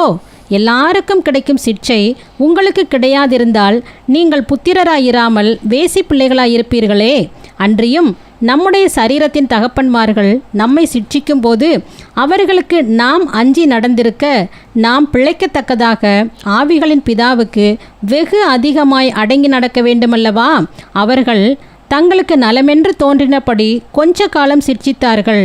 இவரோ தம்முடைய பரிசுத்தத்துக்கு நாம் பங்குள்ளவர்கள் ஆகும் பொருட்டு நம்முடைய பிரயோஜனத்துக்காகவே நம்மை சிட்சிக்கிறார். எந்த சிற்சையும் தற்காலத்தில் சந்தோஷமாய் காணாமல் துக்கமாய் காணும். ஆகிலும் பிற்காலத்தில் அதில் பழகினவர்களுக்கு அது நீதியாகிய சமாதான பலனை தரும். ஆகையினால் நெகிழ்ந்த கைகளையும் தளர்ந்த முழங்கால்களையும் நீங்கள் திரும்ப நிமிர்த்தி, முடமாயிருக்கிறது பிசகி போகாமல் சொஸ்தமாகும்படிக்கு உங்கள் பாதங்களுக்கு வழிகளை செவ்வைப்படுத்துங்கள்.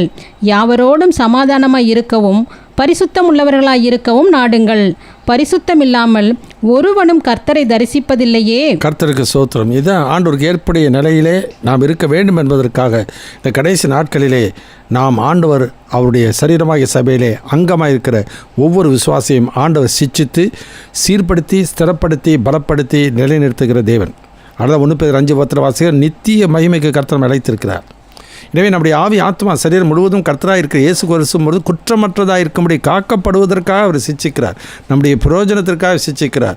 நம்மேல் வைத்த அன்பின் நிமித்தமாக சிச்சிக்கிறார். அவரை சேர்த்துக்கொள்ள விரும்புகிற எவனையும் அவர் தண்டிக்கிறார் என்று பிள்ளைகளுக்கு சொன்ன புத்திமதியை மறந்தீர்கள் என்று சொல்லி நாம் பார்க்கிறோம். எனவே சிச்சை என்பது துக்கமாக தான் இருக்கும். எனவே சிக்னஸ்னாக்கா இன்றைக்கு நிறைய பேருடைய வாழ்க்கையில் வியாதியே வராதுன்னு சொல்லிடுறவங்களும் இருக்கிறாங்க. ஏன்னா வசனத்தை தவறாக இன்றைக்கு புரிந்து கொண்டு அவருடைய தழும்புகளினால் குணமானீர்கள் என்று சொல்லி தவறான ஒரு உபதேசத்தை இன்றைக்கு நம்பி இன்றைக்கு சிறுவியின் உபதேசத்துக்கு மாறாக நடக்கிற மக்கள் இருக்கிறாங்க.